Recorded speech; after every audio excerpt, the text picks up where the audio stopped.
تو میری زندگی ہے تو ڈرامے کی نیکسٹ ایپیسوڈ میں کیا ہونے والا ہے؟ تو نیکسٹ ایپیسوڈ بہت ہی انٹرسٹنگ ہونے والی ہے، کیونکہ اب آنے والی ایپیسوڈ میں قمیار کو اپنی غلطی کا احساس ہو جائے گا، جس کے بعد قمیار نہ صرف آئرہ سے معافی مانگے گا بلکہ اب آئرہ کی باتیں سن کر آئرہ سے ڈر بھی جائے گا۔ اب آئرہ اور قمیار کے درمیان ساری کی ساری غلط فہمیاں دور ہو جائیں گی۔ جہاں ایک طرف آئرہ اپنی ساس کو اس کی اصلیت دکھانا چاہتی ہے تو دوسری طرف قمیار بھی اپنی ماں کو اس کا اصلی چہرہ دکھانے سے باز نہیں آتا، لیکن اب وہی کام آئرہ نے بھی شروع کر دیا ہے، جو بات قمیار کی ماں کو بالکل بھی پسند نہیں، اور دادو سے کہے گا کہ آپ کو بھی تیار ہو جانا چاہیے، جہاں پر آئرہ ہاسپٹل جا رہی ہے تو میں آپ کو بھی ساتھ لیتا جاؤں گا، آپ کا بھی چیک اپ کروا لیں گے۔ دادو جہاں پر قمیار سے کہے گی قمیار میں ٹھیک ہوں، ایسا کرنے کی ضرورت نہیں ہے، لیکن آئرہ بھی کہے گی کہ نہیں دادو آپ کو ہمارے ساتھ چلنا ہی ہوگا، جس کے بعد قمیار آئرہ اور دادی کو لے کر ہاسپٹل پہنچ جائے گا، دادو کو لے کر ٹیسٹ کروانے چلی جائے گی، جہاں پر آئرہ اور جیسے ہی ٹیسٹ کی رپورٹ آنے لگے گی تو دادو عرفان صاحب سے ملنے ان کے کمرے میں آ جائے گی۔ جیسے ہی عرفان صاحب دادو کو دیکھیں گے تو وہ کافی زیادہ غصے میں آ جائیں گے اور کہیں گے کیا لینے آئی ہیں یہاں پر؟ آپ کے بیٹے کو میں نے اپنی بیٹی اب دے تو دی ہے، وہ جب وہ لوگ چاہتے تھے اور وہ ہو گیا ہے، اب آپ کو ہمارے پاس آنے کی تکلیف کرنے کی ضرورت نہیں تھی۔ دادی یہاں پر عرفان صاحب کو سمجھائے گی کہ آپ جو کر سکتے ہیں اور آپ یہ بھی اچھے طریقے سے جانتے ہیں کہ وہ ایک دوسرے کو پسند کرتے ہیں، میں مانتی ہوں قمیار میں بہت غلطی ہیں، وہ گناہ گار ہے، لیکن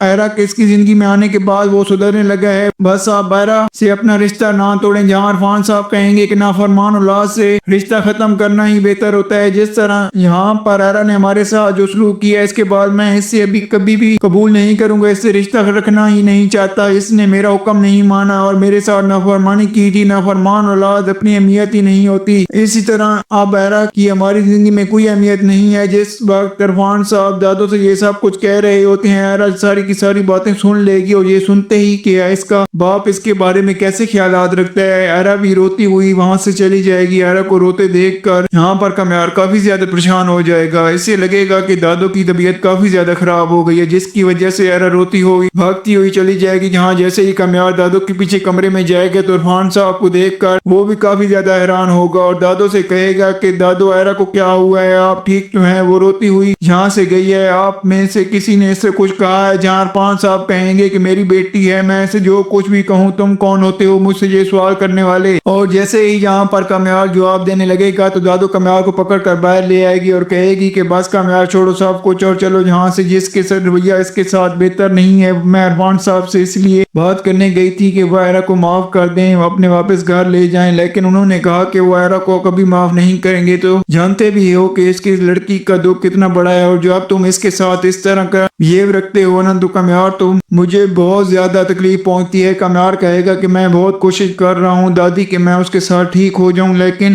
اس نے مجھے جو تکلیف دی ہے، اس دن اس نے سب کے سامنے مجھے ذلیل اور رسوا کر کے باہر نکالا تھا، یہ سب کو یاد ہے نا قمیار؟ تب تک نہ تم خوش رہ پاؤ گے اور نہ ہی آئرہ کو خوش رہ کر پاؤ گے، اس لیے جتنی جلدی ہو سکے ان چیزوں کو بھولنے کی کوشش کرو۔ اب جب قمیار تو سدھرنے کے بارے میں سوچ لے گا، لیکن آئرہ کافی زیادہ ڈپریسڈ اور پریشان ہوگی، اور تبھی اس کی دوست اس کے پاس آ کر کہے گی کہ کیا ہوا ہے آئرہ، تو میں ایسے پریشان کیوں بیٹھی ہو؟ تب یہاں پر یہ اپنی دوست کو بتاتی ہے کہ میرے والد میرے بارے میں کیا خیالات رکھتے ہیں، میرا قصور یہ ہے کہ میں نے اپنی زندگی کے دو امپورٹنٹ آدمیوں کو نفرت کرنا چاہتا ہے، لیکن یہاں پر ایک طرف قمیار ہے جو مجھ سے نفرت کرنا چاہتا ہے لیکن کر نہیں پا رہا، مجھ سے دور رہنا چاہتا ہے لیکن الگ ہو نہیں پا رہا، ایک طرف بابا ہیں جنہیں پتہ ہے کہ میں تکلیف میں اور پریشان ہوں، لیکن وہ اس تکلیف اور پریشانی کی وجہ سے مجھ سے دوبارہ بات نہیں کرنا چاہتے۔ جہاں پر آئرہ کی دوست آئرہ سے کہے گی کہ تم قمیار کو سیدھا کرو، اگر قمیار سدھر جاتا ہے تو تمہارے بابا بھی مان جائیں گے، اور یہ آئیڈیا آئرہ کو کافی زیادہ پسند آتا ہے۔ آئرہ کا برداشت کا پیمانہ لبریز ہو چکا ہے، جہاں آئرہ بھی قمیار سے کہے گی کہ یہ کیا طریقہ ہے اور کیا